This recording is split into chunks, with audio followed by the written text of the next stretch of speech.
സകലത്തിന്റെയും സൃഷ്ടാവും പിതാവുമായ ദൈവത്തിന്റെയും കർത്താവായ യേശുക്രിസ്തുവിന്റെയും നാമത്തിൽ ഏവർക്കും സ്നേഹവന്ദനം. ഇന്ന് ഒക്ടോബർ 30. ഇന്ന് നമ്മൾ വായിക്കുന്ന ആദ്യത്തെ വായനാഭാഗം ദിനവൃത്താന്തം 2-ാം പുസ്തകം 28-ാം അധ്യായം. ദിനവൃത്താന്തം 2-ാം പുസ്തകം 28-ാം അധ്യായം 1-ാം വാക്യം മുതൽ. ആഹാസ് വാഴ്ച തുടങ്ങിയപ്പോൾ അവന് 20 വയസ്സായിരുന്നു. അവൻ 16 സംവത്സരം യെരൂശലേമിൽ വാണു. എന്നാൽ തന്റെ പിതാവായ ദാവീദ് ചെയ്തതുപോലെ യഹോവയ്ക്ക് പ്രസാദമായുള്ളത് ചെയ്തില്ല. അവൻ ഇസ്രായേൽ രാജാക്കന്മാരുടെ വഴികളിൽ നടന്ന് ബാൽ വിഗ്രഹങ്ങളെ വാർത്തുണ്ടാക്കി.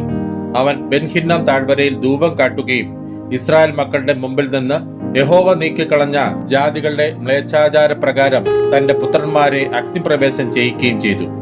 അവൻ പൂജാഗിരികളിലും ഓരോ പച്ചവൃക്ഷത്തിന് കീഴിലും ബലികഴിച്ചും ധൂപം കാട്ടിയും പോന്നു. ആകയാൽ അവന്റെ ദൈവമായ യഹോവ അവനെ അരാം രാജാവിന്റെ കയ്യിൽ ഏൽപ്പിച്ചു.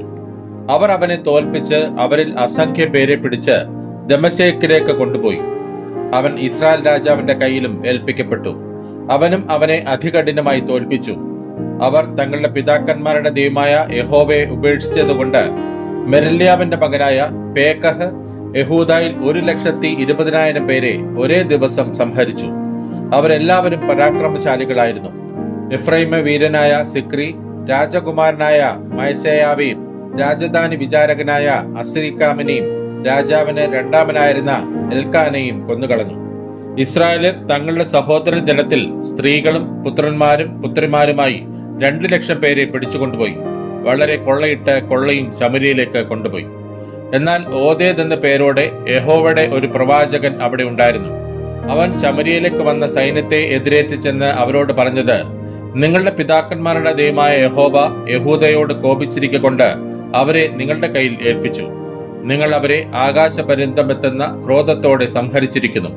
ഇപ്പോഴോ നിങ്ങൾ യഹൂദരെയും യെരൂശലേമ്യരെയും ദാസീദാസന്മാരായി കീഴടക്കുവാൻ ഭാവിക്കുന്നു. നിങ്ങളുടെ പക്കലും നിങ്ങളുടെ ദൈവമായ യഹോവയോടുള്ള അകൃത്യങ്ങൾ ഇല്ലയോ? ആകയാൽ ഞാൻ പറയുന്നത് കേൾപ്പിൻ. നിങ്ങളുടെ സഹോദരന്മാരിൽ നിന്ന് നിങ്ങൾ പിടിച്ചുകൊണ്ടുവന്ന ബദ്ധന്മാരെ വിട്ടയപ്പിൻ, അല്ലെങ്കിൽ യഹോവയുടെ ഉഗ്രകോപം നിങ്ങളുടെ മേൽ ഇരിക്കും. അപ്പോൾ യോഹാനാന്റെ മകൻ അസര്യാവ്, മെശീലോമോത്തിന്റെ മകൻ ബേരേഖ്യാവ്, ശല്ലൂമിന്റെ മകൻ യഹസ്ക്യാവ്, ഹദ്ലായുടെ മകൻ ആമാസ എന്നിങ്ങനെ എഫ്രൈമ്യ തലവന്മാരിൽ ചിലർ യുദ്ധത്തിൽ നിന്ന് വന്നവരോട് എതിർത്ത് നിന്ന് അവരോട്, നിങ്ങൾ ബദ്ധന്മാരെ ഇവിടെ കൊണ്ടുവരരുത്. നാം തന്നെ യഹോവയോട് അകൃത്യം ചെയ്തിരിക്കെ നമ്മുടെ പാപങ്ങളോടും അകൃത്യങ്ങളോടും ഇനിയും കൂട്ടുവാൻ നിങ്ങൾ ഭാവിക്കുന്നു. നമുക്ക് വലിയൊരു അകൃത്യമുണ്ട്, ഉഗ്രകോപം ഇസ്രായേലിന്മേൽ ഇരിക്കുന്നുവല്ലോ എന്ന് പറഞ്ഞു. അപ്പോൾ പ്രഭുക്കന്മാരും സർവ്വസഭയും കാണുകെ ആയുധപാണികൾ ബദ്ധന്മാരെയും കൊള്ളയെയും വിട്ടയച്ചു. പേർ ചൊല്ലി വിളിക്കപ്പെട്ട ആളുകൾ എഴുന്നേറ്റ് ബദ്ധന്മാരെ കൂട്ടി അവരിൽ നഗ്നന്മാരായവരെ ഒക്കെയും കൊള്ളയിലെ വസ്ത്രം ധരിപ്പിച്ചു. അവരെ ഉടുപ്പിച്ച് ചെരുപ്പും ഇടിവിച്ച ശേഷം അവർക്ക് തിന്മാനും കുടിപ്പാനും കൊടുത്ത് എണ്ണയും തേപ്പിച്ചു. ക്ഷീണിച്ചു പോയവരെയൊക്കെയും കഴുതപ്പുറത്ത് കയറ്റി ഈത്തപ്പട്ടണമായ യെരിഹോവിൽ അവരുടെ സഹോദരന്മാരുടെ അടുക്കൽ കൊണ്ടുചെന്നാക്കി ശമര്യയ്ക്ക് മടങ്ങിപ്പോയി.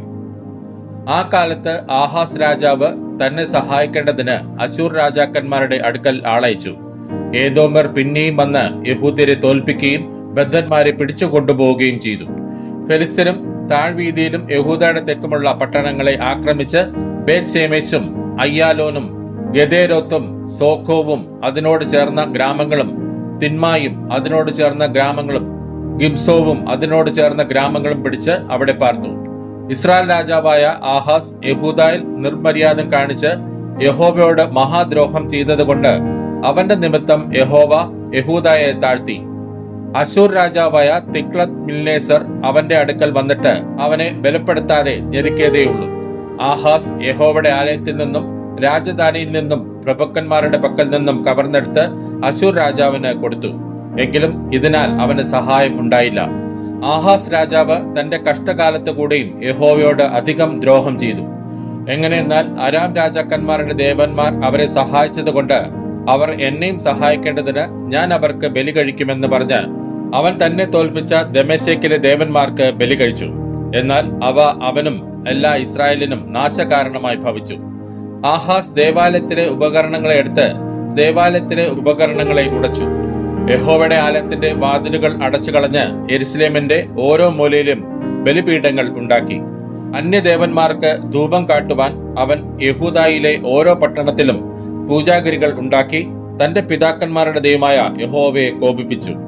അവന്റെ മറ്റുള്ള വൃത്താന്തങ്ങളും സകല പ്രവൃത്തികളും ആദ്യ അവസാനം യഹൂദായിലെയും ഇസ്രായേലിലെയും രാജാക്കന്മാരുടെ പുസ്തകത്തിൽ എഴുതിയിരിക്കുന്നു.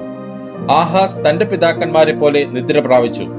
അവനെ യെരൂശലേം നഗരത്തിൽ അടക്കം ചെയ്തു. ഇസ്രായേൽ രാജാക്കന്മാരുടെ കല്ലറകളിൽ കൊണ്ടുവന്നില്ലതാനും.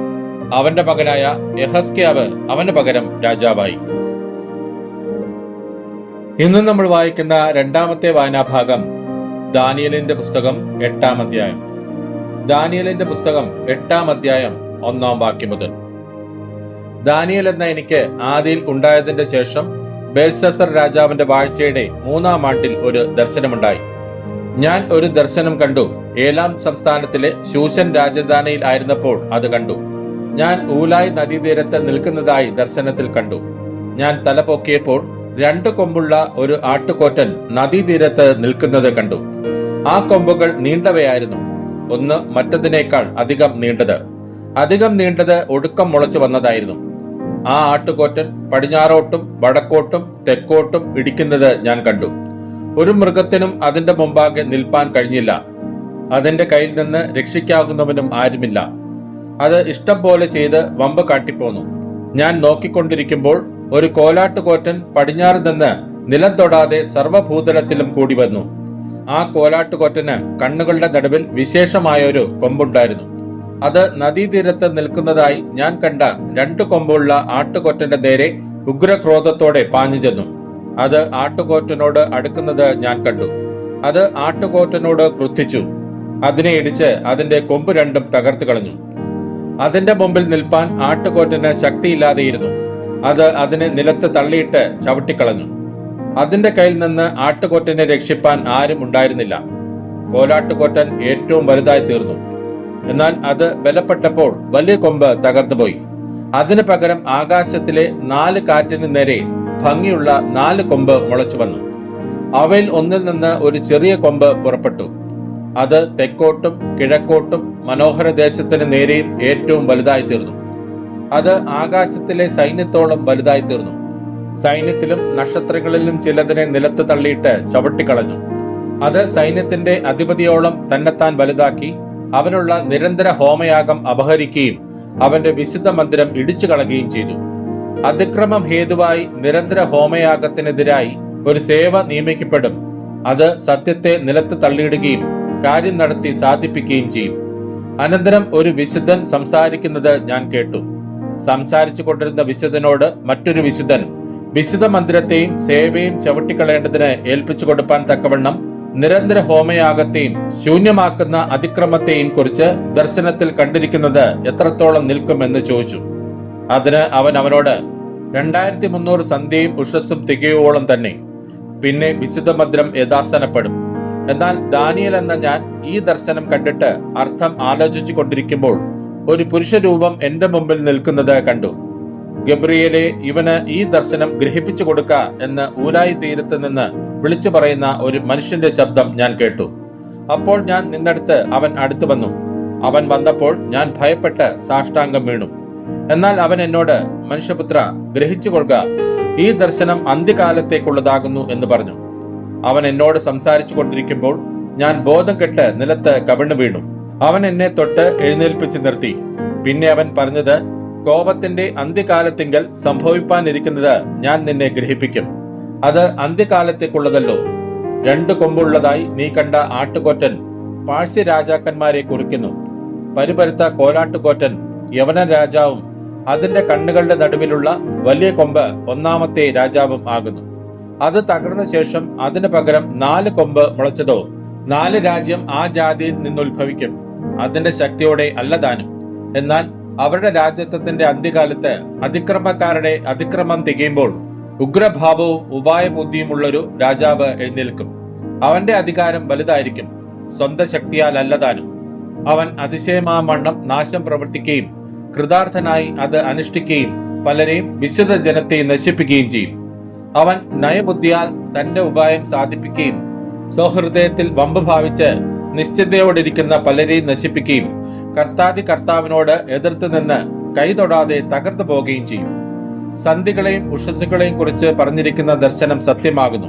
ദർശനം ബഹുകാലത്തേക്കുള്ളതാകയാൽ അതിനെ അടച്ചുവെക്കാം. എന്നാൽ ദാനിയേൽ എന്ന ഞാൻ ബോധം കെട്ട് കുറെ ദിവസം ദീനമായി കിടന്നു. അതിന്റെ ശേഷം ഞാൻ എഴുന്നേറ്റ് രാജാവിന്റെ പ്രവൃത്തി നോക്കി ഞാൻ ദർശനത്തെക്കുറിച്ച് വിസ്മയിച്ചു. ആർക്കും അത് മനസ്സിലായില്ലതാനും. ഇന്ന് നമ്മൾ വായിക്കുന്ന മൂന്നാമത്തെ വായനാഭാഗം അപ്പോസ്തലന്മാരുടെ പ്രവൃത്തികൾ 8-ാം അധ്യായം. അപ്പോസ്തലന്മാരുടെ പ്രവൃത്തികൾ 8-ാം അധ്യായം 1-ാം വാക്യം മുതൽ. അവനെ കൊല ചെയ്തത് ശൗലിന് സമ്മതമായിരുന്നു. അന്ന് യെരുശലേമിലെ സഭയ്ക്ക് ഒരു വലിയ ഉപദ്രവം നേരിട്ടു. അപ്പോസ്തലന്മാർ ഒഴികെ എല്ലാവരും യഹൂദ്യ ശമര്യ ദേശങ്ങളിൽ ചിതറിപ്പോയി. ഭക്തിയുള്ള പുരുഷന്മാർ സ്തെഫാനോസിനെ അടക്കം ചെയ്തു. അവനെക്കുറിച്ച് വലിയൊരു പ്രലാപം കഴിച്ചു. എന്നാൽ ശൗൽ വീട് തോറും ചെന്ന് പുരുഷന്മാരെയും സ്ത്രീകളെയും പിടിച്ചെഴിച്ച് തടവിൽ ഏൽപ്പിച്ചുകൊണ്ട് സഭയെ മുടിച്ചു പോന്നു. ചിതറിപ്പോയവർ വചനം സുവിശേഷിച്ചും കൊണ്ട് അവിടെ സഞ്ചരിച്ചു. ഫിലിപ്പോസ് ശമര്യ പട്ടണത്തിൽ ചെന്ന് അവരോട് ക്രിസ്തുവിനെ പ്രസംഗിച്ചു. ഫിലിപ്പോസ് ചെയ്ത അടയാളങ്ങളെ പുരുഷാരങ്ങൾ കേൾക്കുകയും കാണുകയും ചെയ്യുകയാൽ അവൻ പറയുന്നത് ഏക മനസ്സോടെ ശ്രദ്ധിച്ചുകൊണ്ടിരുന്നു. അശുദ്ധാത്മാക്കൾ ബാധിച്ച പലരിൽ നിന്നും അവ ഉറക്കെ നിലവിളിച്ചുകൊണ്ട് പുറപ്പെട്ടു.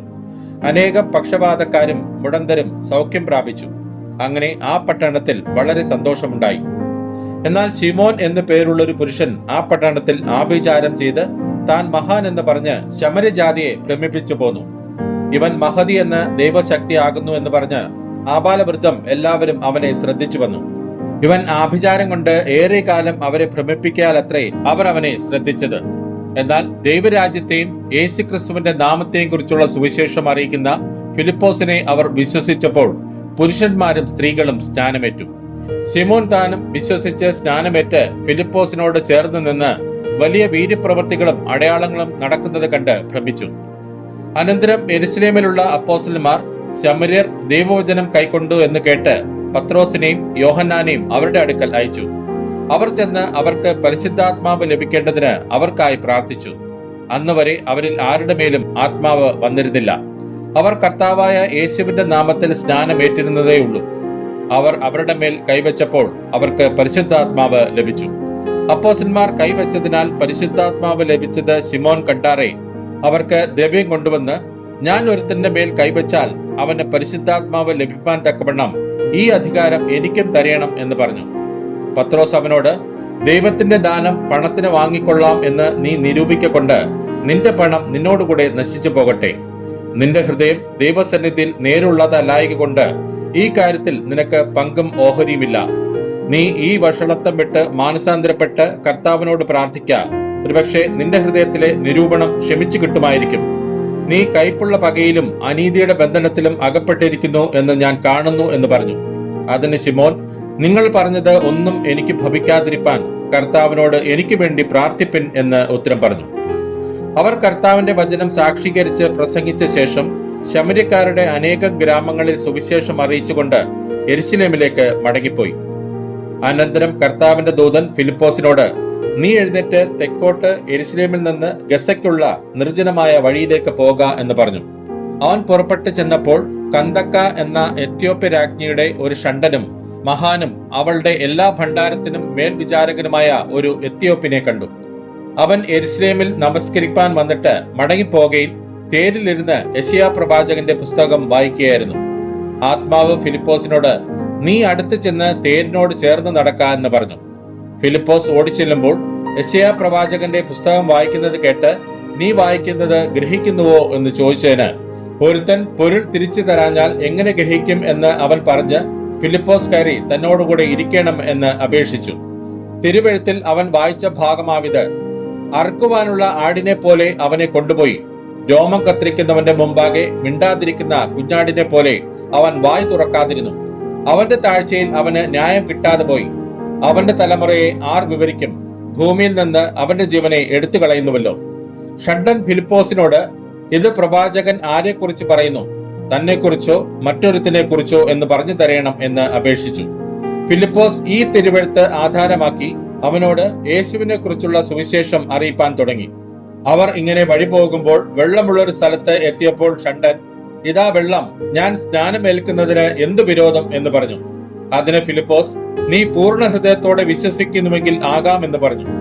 യേശു ക്രിസ്തു ദൈവപുത്രൻ എന്ന് ഞാൻ വിശ്വസിക്കുന്നുവെന്ന് അവൻ ഉത്തരം പറഞ്ഞു. അങ്ങനെ അവൻ തേർ നിർത്തുവാൻ കൽപ്പിച്ചു. ഫിലിപ്പോസും ഷണ്ടനും ഇരുവരും വെള്ളത്തിലിറങ്ങി അവനെ സ്നാനം കഴിപ്പിച്ചു. അവർ വെള്ളത്തിൽ നിന്ന് കയറിയപ്പോൾ കർത്താവിന്റെ ആത്മാവ് ഫിലിപ്പോസിനെ എടുത്തു കൊണ്ടുപോയി. ഷണ്ടൻ അവനെ പിന്നെ കണ്ടില്ല. അവൻ സന്തോഷിച്ചുകൊണ്ട് തന്റെ വഴിക്ക് പോയി. ഫിലിപ്പോസിനെ പിന്നെ അസ്തോദിൽ കണ്ടു.